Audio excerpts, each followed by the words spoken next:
औज़ुबिल्लाहिमिनश्शैतानिर्रजीम बिस्मिल्लाहिर्रहमानिर्रहीम अस्सलामु अलैकुम वरहमतुल्लाहि वबरकातुहू। नाज़रीन, आज हम बताने वाले हैं कि माह रमज़ान मुबारक के 23वें दिन की दुआ और आज के दिन के रोज़ेदार का सवाब क्या है। लेकिन उससे पहले जिन मोमिनीन ने अभी तक ये मेरा चैनल सब्सक्राइब नहीं किया है उनसे गुजारिश है कि इस चैनल को ज़रूर सब्सक्राइब करें और दूसरे मोमिनीन को उसको ज़रूर शेयर करें ताकि वो लोग भी माह रमज़ान मुबारक की दुआ से फ़ायदा उठा सकें।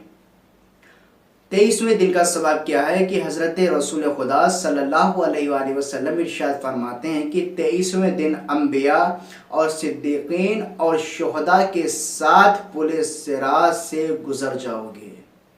सुभान अल्लाह। ये आप देखें, पुल सिरात क्या है आप लोग जानते हैं कि बाल से ज़्यादा बारीक है, तलवार की धार से ज़्यादा तेज़ है, आग से ज़्यादा गर्म है ये पुल सिरात। नबी इरशाद फरमाते हैं कि 23वें दिन अंबिया और सिद्दीकीन और शुहदा के साथ पुल सिरात से गुजर जाओगे।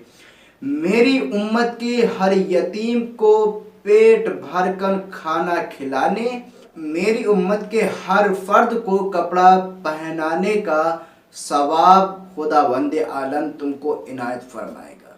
सुभान अल्लाह।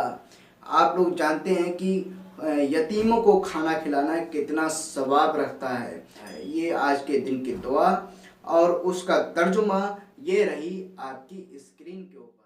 अल्लाहुम्मा अग़सिलनी फीहि मिनज़्ज़ुनूब। ऐ मेरे पालने वाले, आज के दिन मुझे गुनाहों से पाक कर दे वतहरनी फीहि मिनल उयूब। और मुझे हर ऐब से पाकीज़ा बना दे वम्तहन क़ल्बी फीहि बितक़वल क़ुलूब। और मेरे दिल को साहिबाने तकवा की तरह खालिस बना दे। या मुक़ील असरातिल मुज़निबीन। ऐ गुनाहगारों की लग़ज़िशों से बचाने वाले, आमीन या रब्बल आलमीन। जिन मोमिनीन ने अभी तक ये मेरा चैनल सब्सक्राइब नहीं किया है उनसे गुजारिश है कि मेरे इस चैनल को ज़रूर सब्सक्राइब करें और दूसरे मोमिनीन को इसको ज़रूर शेयर करें। इल्तिमास दुआ।